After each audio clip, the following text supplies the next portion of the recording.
오늘 정책톡톡은 강영호 기자와 함께하겠습니다. 강 기자, 강제징용 피해자 배상 문제를 놓고 아주 정치권까지 지금 시끄럽습니다. 그런데 이 와중에 김대중 노무현 두 전직 민주당 대통령까지 소환됐어요.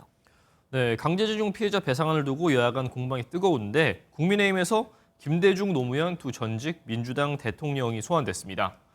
정진석 국민의힘 비대위원장은 전범기업의 배상 책임과 관련해 노무현 정부 때도 민관위원회에서 배상 책임이 없다고 자체 결론을 내렸던 것이라고 밝혔는데요.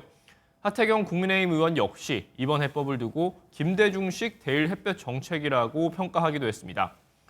주호영 원내대표도 민주당을 향해 정치적 이익을 위해 반일 감정만 자극하지 말라며 김대중 노무현 정부를 언급했습니다. 죽창과 타령을 거두고 제1야당으로서 책임 있는 자세를 보여주기 바랍니다. 한일 관계의 새 역사를 쓰고자 했던 김대중 노무현 정부를 따라가기 바랍니다. 지금 주호영 원내대표가 얘기를 했지만 어쨌든 두 분 대통령이 다 민주당 출신이잖아요. 민주당에서는 뭐라고 얘기합니까? 네, 민주당이 참여한 국회 본청 앞 비상시국선언에서 관련 언급이 있었는데요. 시국선언문에서 일본 정부의 공식 사과 대신 김대중 오부치 선언 계승을 내미는 것도 면피용 계책에 불과하다고 비판한 것입니다. 이수진 민주당 원내대변인 역시 MBN과의 통화에서 아전인수식 해석이라며 대법원에서 배상하라고 판결난 게 잘못된 것이냐고 되물었습니다. 민주당 얘기를 좀 더 해보겠습니다. 오늘 비명계 의원들이 만찬을 합니다. 시기가 시기인 만큼, 때가 때인 만큼 눈길이 안 갈 수가 없어요. 네, 민주당 내 대표적인 비명계 모임인 민주당의 길이 오늘 만찬 모임을 합니다. 말씀하신 대로 시기가 시기인 만큼 단순한 저녁 자리로 보기 어려운데요. 최근 이재명 대표에 대한 체포동의안 표결 이후 당내 비명계 목소리가 커지고 있죠. 오늘 만찬에 참석하는 한 의원은 MBN과의 통화에서 토론회를 재개할지 말지, 재개한다면 어떤 주제로 할 것인지에 대해 주로 얘기할 것이라고 밝혔습니다. 네. 당내 상황에 대해 얘기도 할 것이냐는 물음엔 자연스럽게 나오지 않겠냐고 밝혔는데요. 오늘 만찬에 이어 내일은 민주당의 길 소속 이원욱 의원과 윤영찬 의원 그리고 박홍근 원내대표가 회동할 예정입니다.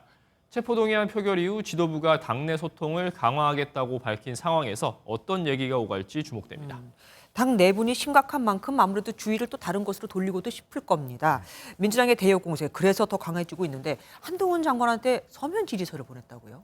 네, 더불어민주당 연일 김건희 여사의 주가 조작 의혹과 관련해 특검 공세를 높이고 있죠. 네네. 당내 진상조사 TF가 오늘 한동훈 장관에게 보내는 서면 질의서를 국회에 제출했습니다.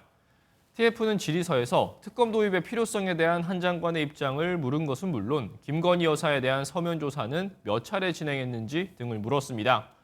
국회법에 따르면 한 장관은 10일 이내에 서면으로 답변해야 하는데 TF는 답변서를 제출하지 않으면 해임 건의나 탄핵 소추의 사유가 될 수 있다고도 밝혔습니다.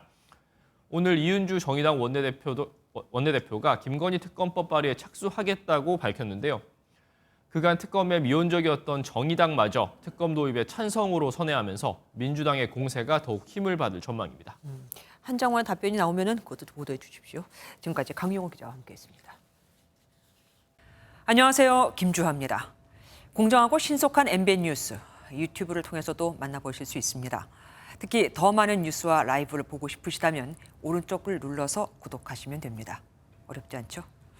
빠르고 정확한 뉴스로 계속 찾아뵙겠습니다. MBN 뉴스를 시청해 주신 여러분 고맙습니다.